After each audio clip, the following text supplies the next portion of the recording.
sit. Good dog, now you stay, you hush. And then I got a job. This is the worst. I worked as a towel boy at something called the Auburndale Health Club in Watertown. It was a very she-sheep. They called me something other than a towel boy, but I was, in effect, a towel boy, who every once in a while was entrusted with the job of checking people in, having them show their card, and then working out on an unbelievably inelegant and clunky computer system, how many visits they had. But anyway, okay, here's why I quit that job. That I'm sitting there working that job, and who should walk in to get their towel but Michael Ryan. And Michael Ryan is best known now for a book called Secret Life, which was this kind of pretty hair-raising memoir. But at the time, yeah, not to mention as we're petting a dog.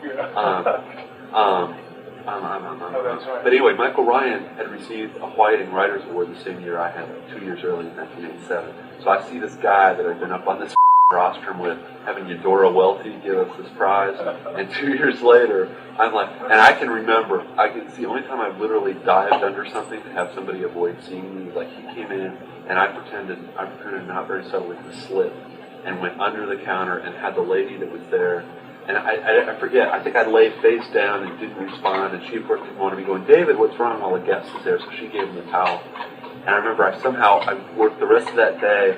Like I would peer around corners to see what room he was in, and then dash and put the towel in the towel bin. And I remember I left that day, and I didn't go back.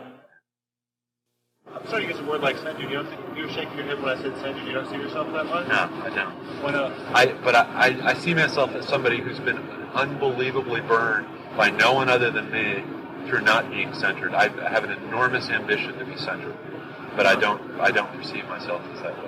And I wouldn't be so careful about this kind of stuff if I felt very much confidence that I could handle it well.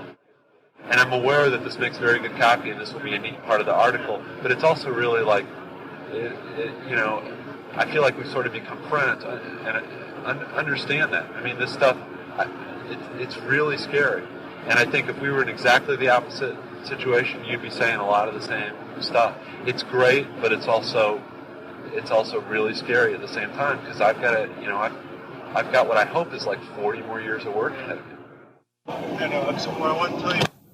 Way into, I decided that I really need to find a few things that I believe in order to stay alive. And one of them is that I'm extraordinarily lucky to be able to do this kind of work, and that along with that luck comes a tremendous obligation to do the very best I can, which means that I have to structure my life, sort of like anybody who's dedicated to something, to maximize my ability to do good stuff.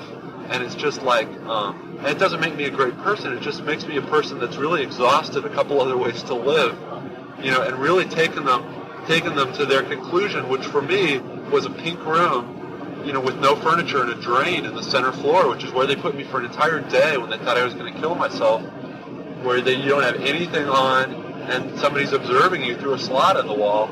And when that happens to you, you get unprecedentedly willing to examine other alternatives for how to live.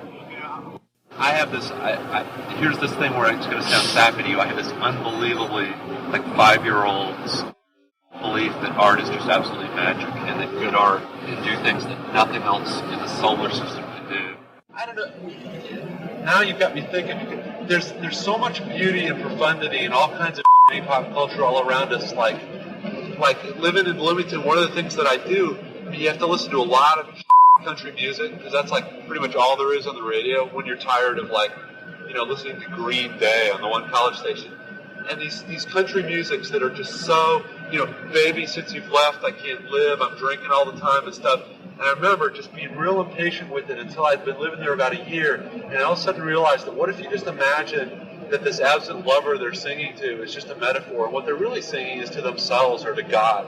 Since you've left, I'm so empty, I can't live, my life has no meaning. That in a weird way, I mean, they're incredibly existentialist songs that have the patina of the absent, of the romantic shit on it just to make it saleable, but that all the pathos and heart that comes out of them is they're singing about something much more elemental being missing, and they're being incomplete without than just, some girl in tight jeans or something.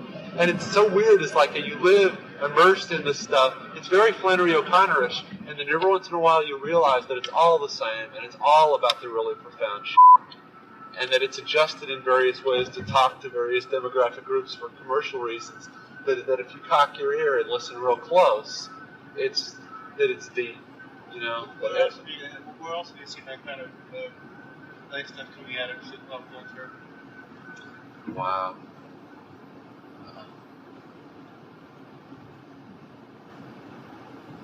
Oh God, everything. I mean, even we were making jokes about Love Boat and Baywatch, these really commercial, really reductive shows that we so love to sneer at are also tremendously compelling because the predictability in popular art, the really formulaic stuff, the stuff that makes no attempt to surprise or do anything artistic, is so profoundly soothing.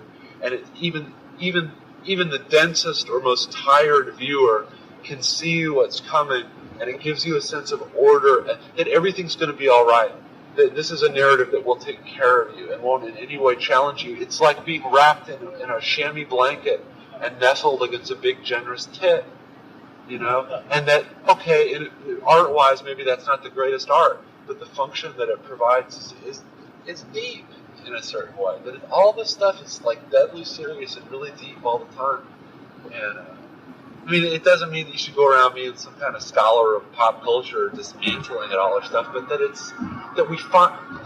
art finds a way to take care of you, to take part, kind of despite itself. And that's one of the cool things about Kale, is Kale writes about the miracle of that all the odds are stacked against, you know, the profundity, you know, the writing about the Hollywood system and stuff, and like crabgrass, or like Jeff Goldblum says in Jurassic Park, life finds a way. You know, that like the cool stuff and the magic stuff, it comes out all the time. The trick, you know, if there's one thing that the serious art can do, is that it can try to put you in places where you're more alive to hearing that. You know, that it can seduce you into paying attention to stuff in a way that's hard to pay attention to. Can you give me an example of those things you've seen, or ones you found and pretty shitty? So it's weird. So like I mean, it really is, you know, you've got this enormous lump of shit and then a rose growing out of it, you know? And then you realize that the more rank the shit, the more saprogenic the shit, the more fertile it is, too. And it's not like, oh, pop culture is great, we're surrounded by this beauty all the time, but the trick is if you can get the right arrangement in your head and get kind of in the right spirit to really try to pay attention and do the work, to like see what's beautiful in it. The paradox is that the popular stuff is training you not to do the work. It's telling you don't have to do the work. I don't think writers are any smarter than other people. I think they're maybe more compelling in their stupidity or in their confusion. Stuff said out loud on the page doesn't look said out loud. It just looks crazy.